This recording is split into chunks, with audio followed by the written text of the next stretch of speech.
Isn't that what you said one time? Try and remember the times that were good? Welcome to MsMojo, and today we're counting down our picks for the TV moments that made us re-examine what was possible on the small screen. For this list, we're excluding news coverage and live TV moments. Also, a spoiler alert is in effect. It's been an honor and a privilege to have worked with you. Number 20, Ross says Rachel. Friends. Obviously, this beloved 90s sitcom wasn't the first to do a will they won't they romance, but it seems like every show since Friends has shades of Ross and Rachel's arc in it. I have sexual feelings for him, but I do love him. Oh my God. Why didn't you tell me? We thought you knew. We? Yeah, we all know. We talk about it all the time. Would there even be a Jim and Pam or a Janine and Gregory without them? These two had a rocky road, but for many, they didn't really become an endgame pairing until after Ross got married to another woman. Once Ross said his ex-girlfriend's name at the altar instead of his soon-to-be wife, the writing was on the wall. I, Ross. I, Ross. Take thee, Emily. Take thee, Rachel. Emily.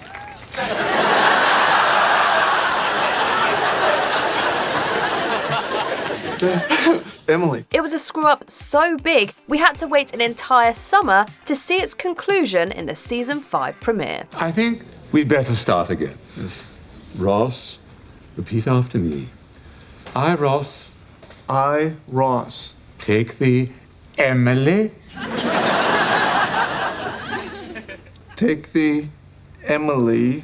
I don't think there'd be anybody else. Number 19, The Kiss, Star Trek. The original Gene Roddenberry science fiction series broke ground in more ways than one, but among its most important and memorable moments was this scene in the season 3 episode Plato's Stepchildren. I'm so very frightened. That's the way they want you to feel. Makes them think that they're alive. I know it.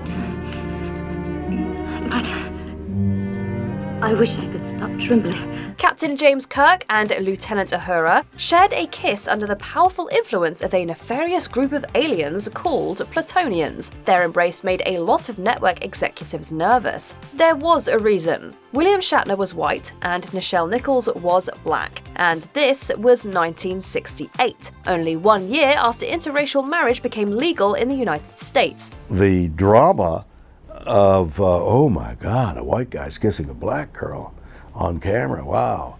To me, it lacked that. Although for years it was incorrectly identified as the first interracial kiss on network television, it was probably the most famous instance on American network television up to that point. Apparently, this was the largest fan mail that Paramount had ever gotten on Star Trek for one episode. Number 18, Time Enough at Last, The Twilight Zone. From the moment it premiered in 1959, Rod Serling's twisted, bizarre and allegorical anthology series was pushing buttons and broadening the scope of television storytelling. You should thank me, really. A grown man who reads silly, ridiculous, nonsensical doggerel.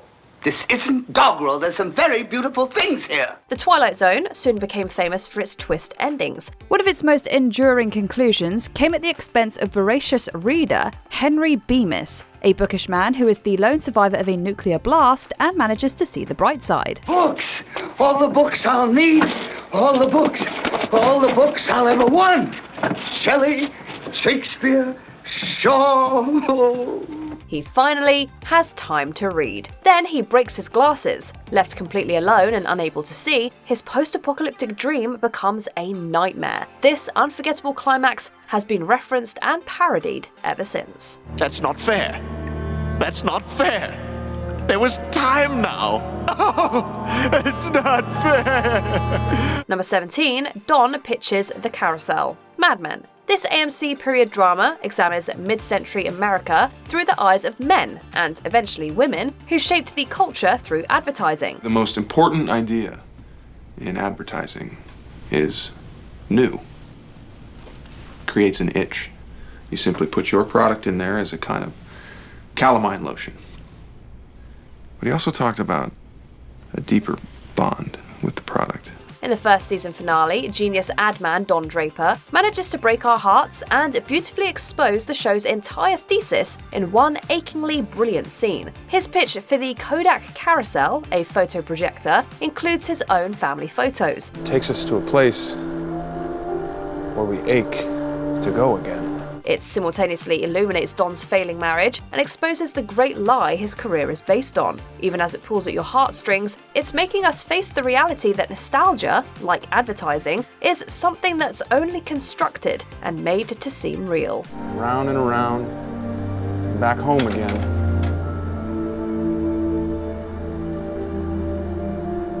To a place where we know we are loved. Number 16, Luke and Laura's wedding, General Hospital. From their summer on the run to their legendary marriage, Luke and Laura Spencer were a worldwide sensation. The media wedding of all time, Luke and Laura, actor Tony Geary and actress Jeannie Francis, having survived terror and plots, tying the knot in one of the most popular soap operas of all time. In November 1981, 30 million people tuned in to watch them tie the knot in front of all the citizens of Port Charles, New York. The episode still holds the record for most watched episode of a soap opera. Luke and Laura, it is with great admiration and affection that we share with you today the joy of this, your wedding day. Not only was it huge for daytime drama fans, but the event was credited with lending legitimacy to the entire genre. Actors Jeannie Francis and Anthony Geary became bona fide superstars. Luke and Laura's wedding was the culmination of a new era of daytime serials, one that revolved around the super couple. The popularity of the actors and actresses on General Hospital is a phenomenon. 1 in 15 Americans is said to watch this show. Crowds follow the actors on the streets. Number 15, The One Who Knocks, Breaking Bad. At first, Walter White just seems like a desperate guy driven to desperate measures. If he caught you, at least this would all be over. Oh, yeah. I mean, there's a tremendous weight just lifted off of me. Now I understand myself. Thank you. Thank you. What starts out as an illegal side hustle to offset the cost of cancer treatments gives way to something else entirely. And this season 4 sequence makes us realize how far gone he is. Delivered brilliantly by Bryan Cranston, the monologue sees Walter spelling out who the real villain is here. Who are you talking to right now? Who is it you think you see? He never was the mild-mannered chemistry teacher we thought we knew. He's proven himself from the beginning to be cruel, manipulative, and full of rage. He is the danger. He's shameless, almost boastful, perfectly encapsulating the TV anti-hero of the age. I am not in danger, Skylar. I am the danger. A guy opens his door and gets shot, and you think that of me? No. I am the one who knocks. Number 14, Bob Newhart gets meta. Newhart. In the series finale of Bob Newhart's second sitcom, his character is knocked unconscious by a golf ball. I've got to get out of this madhouse! You're all crazy!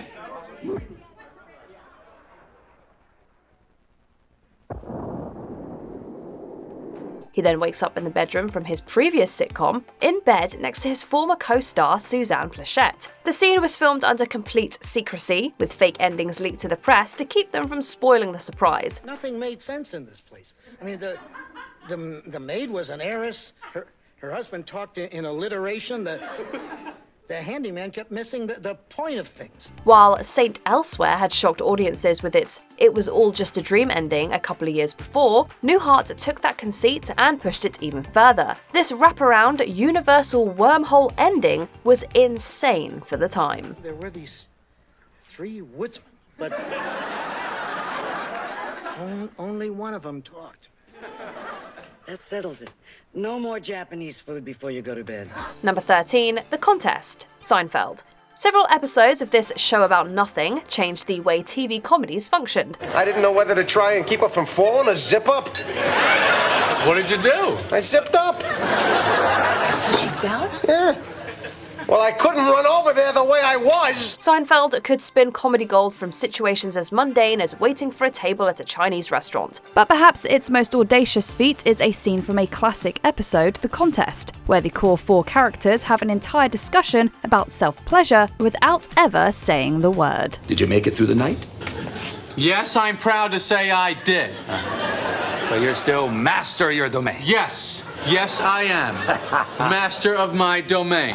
In fact, that's what makes it devastatingly funny. Instead, they resort to euphemism and innuendo that just gets more unhinged as the scene goes on. It presented a fresh, innovative way to broach offensive topics without aggravating the senses. The question is, are you still master of your domain? I'm queen of the castle. Number 12, The Red Room, Twin Peaks. Even with all its quirks, the first episode or two of David Lynch and Mark Frost's surreal soap opera Whodunit isn't completely off the rails yet. She's my cousin.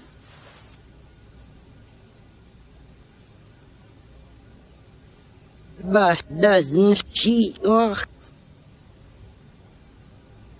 almost exactly like her farmer?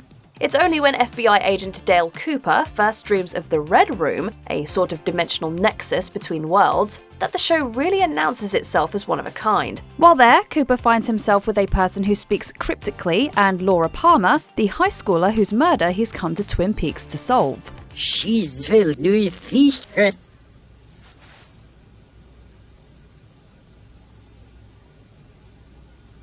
Where we're from, the birds sing a pretty song. The whole scene is packed with eerie and unforgettable images. Creators of shows like The X-Files, Riverdale, Atlanta, and even The Sopranos were all influenced by the series' use of dreams and surreal imagery to illuminate the story. Number 11, Chuckles' Funeral, The Mary Tyler Moore Show. Recurring character Chuckles the Clown was the butt of all kinds of jokes by the madcap news crew of WJM-TV. This trend continues even after his death and at his own funeral, no less. I wonder which ones are the other clowns.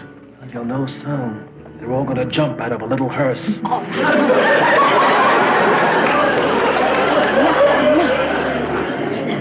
This is a funeral. A man has died. We came here to show respect, not to laugh. The writers of The Mary Tyler Moore Show won a well-deserved Emmy for this classic episode that finds an equally hilarious and profound way to deal with death and grieving. Given how absurd it all is, it's hard not to crack up alongside Mary Richards as she tries to keep it cute out of respect for poor dead Chuckles. Mr. Fee-Fi-Fo would always pick himself up.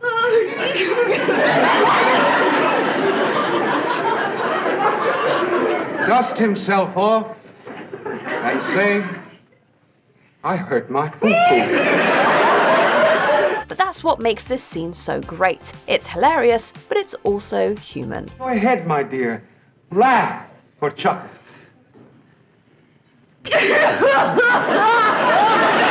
Number 10, Bill and Frank's Last Dinner, The Last of Us. One episode of this HBO adaptation of a celebrated video game had everyone talking. In a post-apocalyptic America, survivalist Bill takes in a traveler named Frank, and the two share many blissful years together. I'm old. I'm satisfied. And you were my purpose. But as Frank becomes weaker due to a progressive illness, Bill decides to spend one last day with him before Frank ends his own suffering. As they share a last meal and a glass of wine, Bill reveals they'll be dying together. From an objective point of view, it's incredibly romantic. And then we all wept. The episode won several awards and was lauded for presenting a story about a mature gay couple. Take me to bed.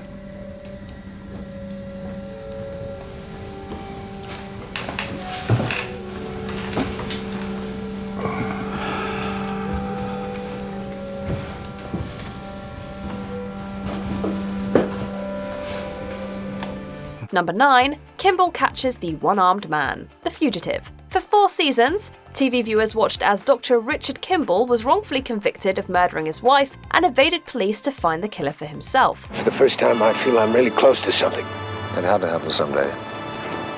You knew that. I'm sorry. You just ran out of time. Then, after 4 seasons, the unthinkable happened. He actually caught the one-armed man, the shadowy figure truly responsible for her death. Yeah, I killed her. Now I'm gonna kill you. Won't have to worry about you again. no more. After years of running, Kimball can finally walk free. This was so huge for the era because this was a time when TV storytelling just wasn't taken seriously. It was almost unheard of for a show to have a proper conclusion in its series finale. The Fugitive paved the way for episodic stories that had a complete arc. You saved my life. He confessed up there for what it's worth. I'm afraid you'll know what that's worth. Number 8, Meeting Archie Bunker, All in the Family. Explosive, vulgar, and gut-bustingly funny, the Bunker family patriarch crashed onto the TV screens for the first time in 1971. I suppose you're going to tell me that the black man has had the same opportunity in this country as you? More. He's had more. I didn't have no million people out there marching and protesting to get me my job. No, his uncle got it for him. Right away, the irascible Archie Bunker gets into a heated discussion with his daughter and son-in-law about religion, a discussion that was probably happening in millions of American households. But at that time, primetime network TV was not exactly known for being that controversial, especially in sitcoms. Did you know that, Edith, that we had a pair of atheists under this roof? Maybe if we could just eat a little something. Will you stifle, you silly dingbat? Creator Norman Lear faced pushback right away. Everyone from viewers to critics to the show's network seemed scared of Archie Bunker's frank observations. It didn't matter. The show eventually earned a devoted audience and became a cultural institution. Every family had or knew someone like an Archie who made us cringe. Number 7, Who Shot JR? Dallas. Does your favorite show always end a season on a cliffhanger? Thank Dallas for that one. I'm sorry, Daddy, they beat me. JR whipped me just like Jock did you. There's not a whole lot left I can do. Except stop JR for good. Third season finale of this primetime soap ended on a mysterious note. Megalomaniacal oil baron J.R. Ewing sits alone in his office late at night. He hears a noise, goes to investigate, and is gunned down by an unseen assailant. Viewers had 2 questions. Would J.R. survive? And who shot him? Was it his ambitious younger brother Bobby? Could it have been his long-suffering wife, Sue Ellen? Or how about her lover, Dusty? He's got to be stopped. He's going to teach my son to be just like he is, and it's going to go on and on and on. Sue Ellen, I've told you, it doesn't have to be that way. You don't seem to understand. He is dangerous, and he's got to be controlled. The cliffhanger ending had audiences speculating all through the summer of 1980. When the show returned in the fall, the season premiere scored an unbelievable 76% of that night's TV viewing audience. I'll kill him. I swear I'll kill him. Take a number. There are a few of us ahead of you. Number 6, Ellen comes out. Ellen. It was big enough news that Ellen DeGeneres came out in real life, but the scandal that occurred once her sitcom avatar made that big leap was a completely different animal. Are you coming out or not? Yeah, like, quit jerking us around and come out already! What is the big deal? I've got a whole hour. The 2-part puppy episode from 1997 was an auspicious event. Not only did it include guest stars Laura Dern and Oprah Winfrey, it was the very first time a main character on a series came out as gay midway through its run. When Ellen's character made her announcement over the airport intercom, it was to the cheers of a studio audience. Public reaction was not as joyous. I'm 35 years old. I'm so afraid to tell people. I mean, Susan, I'm gay. Advertisers and special interest groups trashed the show. Ellen only lasted 1 more season, and DeGeneres and Dern both faced career repercussions as a result. You were punished as well. You didn't work for a year just because you were on that show. Yeah. And you're not even gay, but people thought you were gay. Yes. Number 5, Kunta Kinte's Name, Roots. Based on the 1976 novel by Alex Haley, this ABC miniseries was the first mainstream American TV project to delve into the horrors of slavery. There's no riverbank. Where's the Earth? The Earth is gone. The miniseries made the brilliant decision to cast familiar white actors in the roles of slave owners and antebellum racists to draw its audience in. Over 30 million people watched the second episode, which comes to a climax with Kunta Kinte refusing to answer to the name Toby, given to him by the slave owner who's purchased him. No, that's your African name. Must give you a new name. Must say, you name Toby. Hey, what's the matter with you? Cut me loose. Kunta Kinte. He is whipped until he does so. The scene is relentless, even by today's standards, and pushed the boundaries of what could be shown on network TV. Your name is Toby. You're going to learn to say your name. Let me hear you say it. What's your name? Kunta Kinte. Number 4, the final scene, The Sopranos. In the 2000s, there may have been more viewing options than ever before, but HBO's mob-centered masterpiece was appointment television. Over 11 million people tuned in to see how Tony Soprano's story would end. Onion rings. Best in the state, as far as I'm concerned. Facing unprecedented threats to his underworld empire, the crime kingpin of New Jersey sits down to dinner with his family as Journey's Don't Stop Believing plays on the jukebox. A feeling of unease creeps in. After 6 seasons, we realize that any person in this restaurant could be an assassin.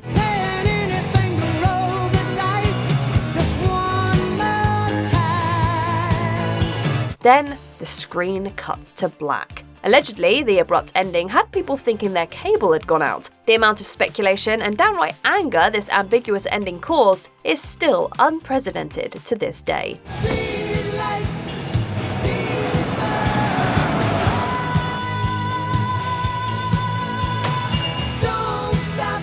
Number 3, The Red Wedding, Game of Thrones. If this fantasy epic taught us anything, it's that you can't get too attached to anyone. I've given you meat and wine and music, but I haven't shown you the hospitality you deserve. Even the show's main characters aren't safe. 2 seasons after Ned Stark was beheaded for treason, his widow and eldest son and heir befell one of the most violent fates in all of TV history. In a flash, Catelyn Stark, Robb Stark, his pregnant wife Talisa, and their retinue of partisans are slaughtered by Walder Frey's party. Lord Walder!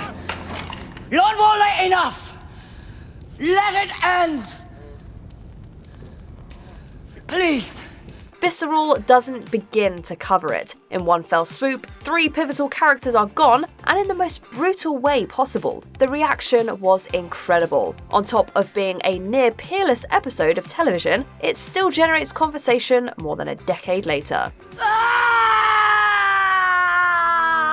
Number 2, Goodbye, MASH. Despite lasting literal years longer than the Korean War, this war dramedy was insanely popular. While it began as a straight comedy, it changed tone and direction, as exemplified by the death of Lieutenant Colonel Henry Blake in its 3rd season. Shot down over the Sea of Japan.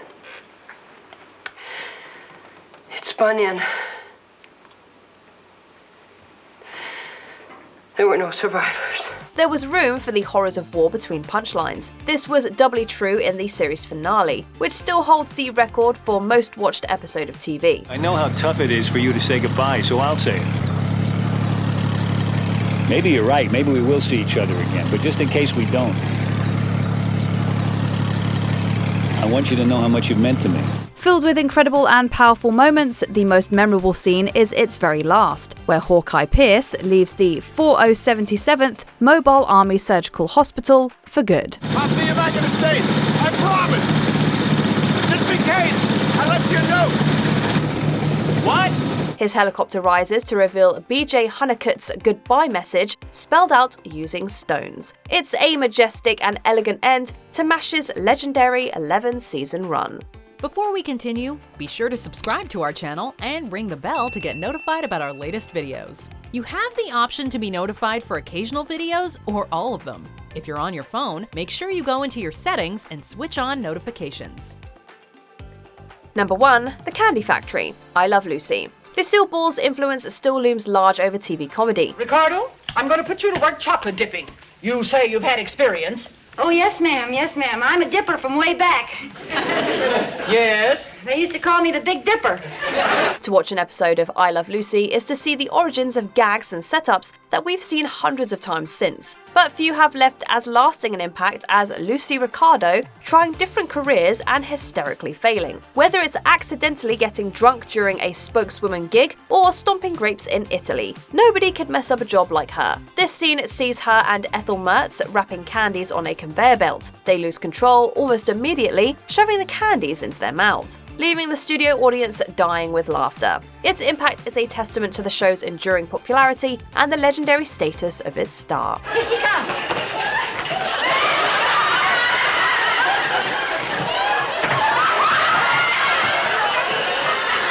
What landmark TV moment did we leave out? Let us know in the comments. Should we get some coffee? Sure.